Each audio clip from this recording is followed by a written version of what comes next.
بسم اللہ الرحمن السلام علی اشرف الخلائق کو اپنے ظہور میں برقرار رکھتے ہوئے کہ جب اللہ تعالیٰ نے اس جینز کو پڑھا دیا ایک سیل ایک سے دو، تو ان کے اندر یہ استعداد ہوتی ہے کہ ان کے ہر سیل سے ایک بچہ کی تخلیق ہوئی۔ جب پہلا سیل ان کی پشتوں سے نکالا تھا تو یہ سبق پڑھا، فطرت کے اندر ودیت فرما دی کہ اس کی فطرت میں پائی جاتی ہے۔ اعوذ باللہ من الشیطان الرجیم، بسم اللہ الرحمن الرحیم، الحمدللہ رب العالمین، والصلاة والسلام علی اشرف الخلائق اجمعین، سیدنا و سید الاولین والآخرین وخاتم النبیین ابی القاسم محمد آلہ الطیبین الطاہرین المعصومین، اما بعد، وقد قال اللہ تعالی فی محکم کتابہ، اعوذ باللہ من الشیطان الرجیم، بسم اللہ الرحمن الرحیم، وَإِذْ أَخَذَ رَبُّكَ مِن بَنِي آدَمَ مِن ظُهُورِهِمْ ذُرِّيَّتَهُمْ وَأَشْهَدَهُمْ عَلَىٰ أَنفُسِهِمْ أَلَسْتُ بِرَبِّكُمْ قَالُوا بَلَىٰ شَهِدْنَا صدق اللہ العلی العظیم۔ السلام علیکم ورحمۃ اللہ وبرکاتہ۔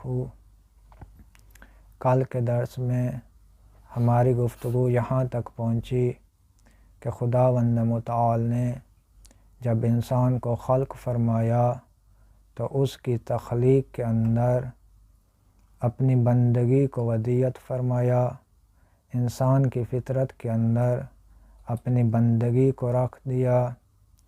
قرآن مجید میں بھی اس بات کی صراحت موجود ہے کہ جب اللہ تعالیٰ نے انسان کو تخلیق فرمایا تو اس کی تخلیق کے اندر اپنی بندگی کو ودیت فرما دیا۔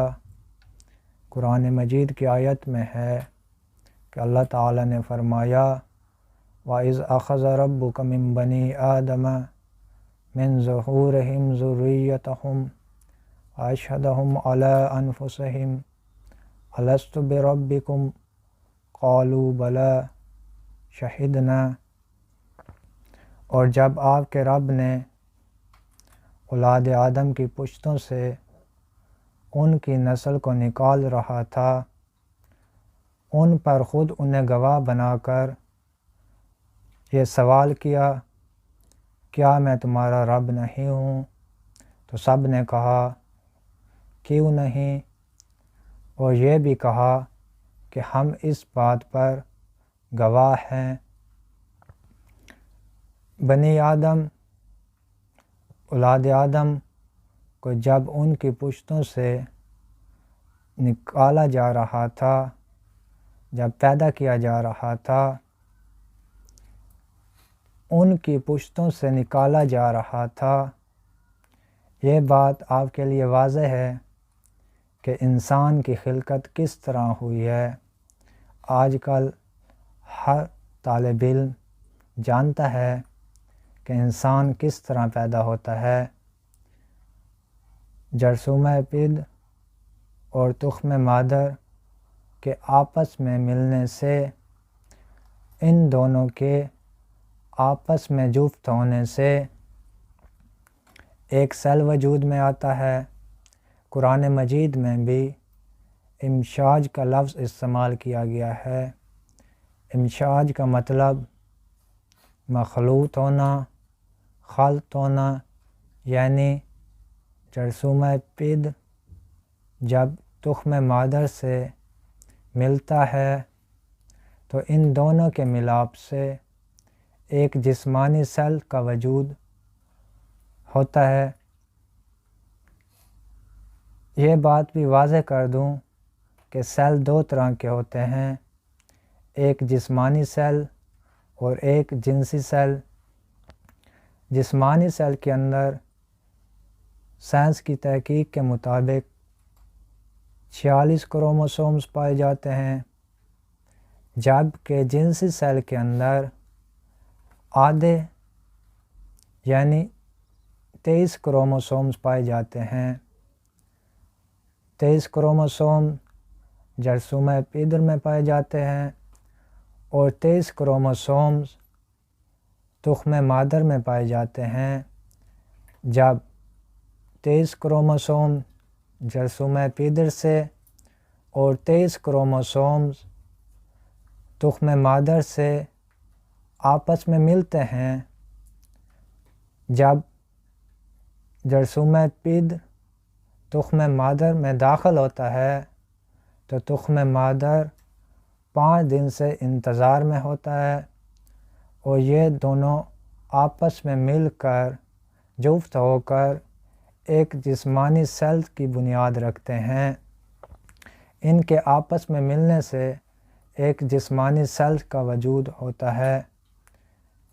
یہ بات آج ہم اپنی تخلیق سے اچھی طرح سمجھ سکتے ہیں کہ اولاد آدم نسل آدم کو جب ان کی پشتوں سے نکالا جا رہا تھا تو اس وقت بندگی کو کیسے ودیعت فرمایا گیا، یہ بات آج ہم سمجھ سکتے ہیں۔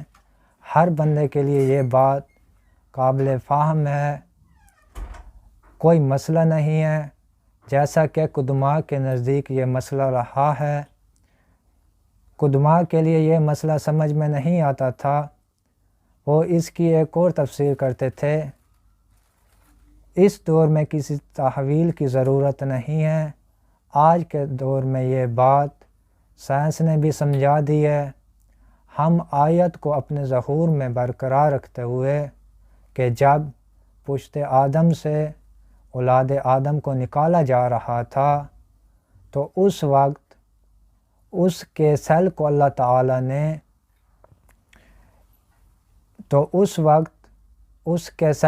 تعالیٰ نے جب تخلیق فرمایا تو اس کے اندر موجود جین کو، یہ بھی بات بتا دوں کہ سیل کے اندر جینز موجود ہوتی ہیں، تو اللہ تعالیٰ نے اس جینز کو پڑھا دیا کہ جب ماں اور باپ مل کر ایک سیل تشکیل دیتے ہیں تو اس سیل کو خدا نے پڑھایا کہ اس بچے کو ماموں کی شکل کا بنانا ہے۔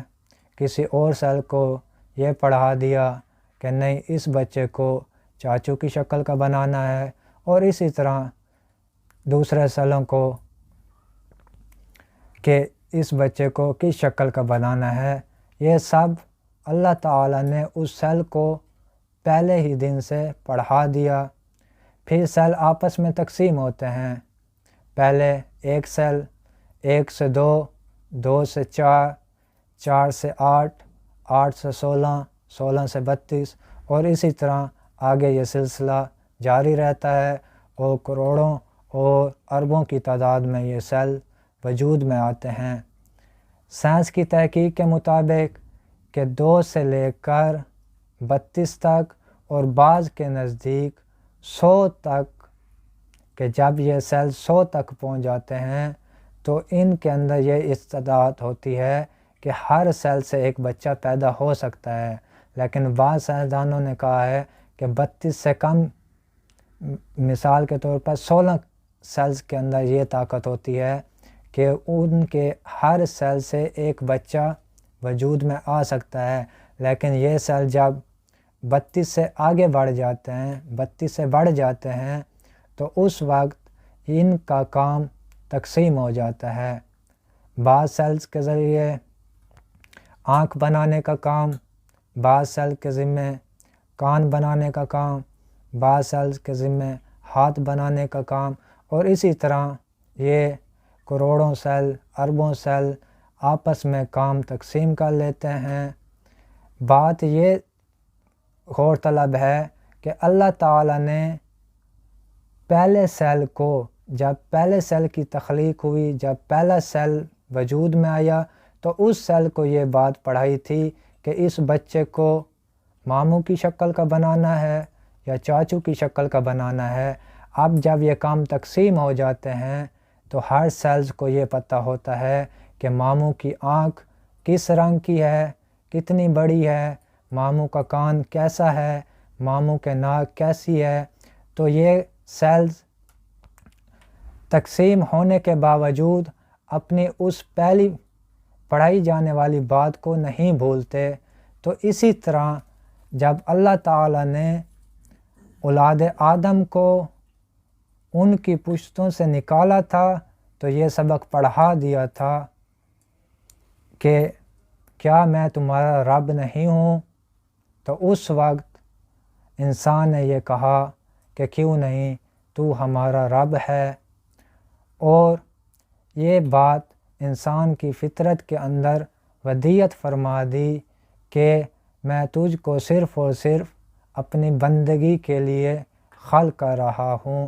جیسا کہ کل ہم نے بیان کیا تھا ماہر نفسیات کا قول کہ انہوں نے کہا ہے کہ انسان جمالیات سے محبت کرتا ہے، اور یہ جمالیات سے محبت انسان کی فطرت میں پائی جاتی ہے۔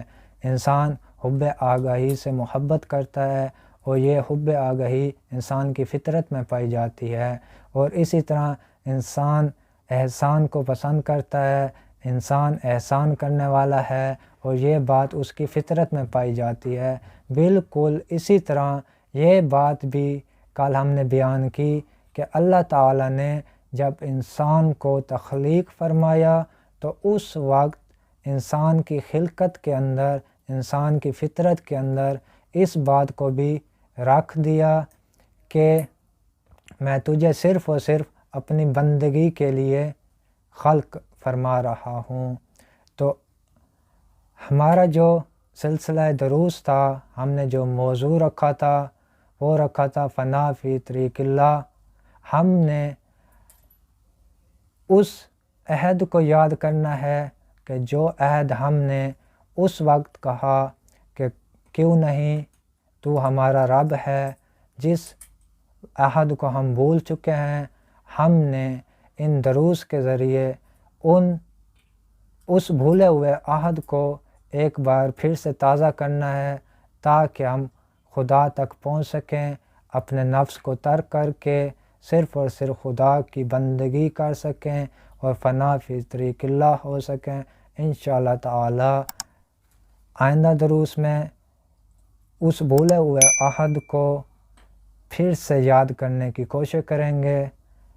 والسلام علیکم ورحمۃ اللہ وبرکاتہ۔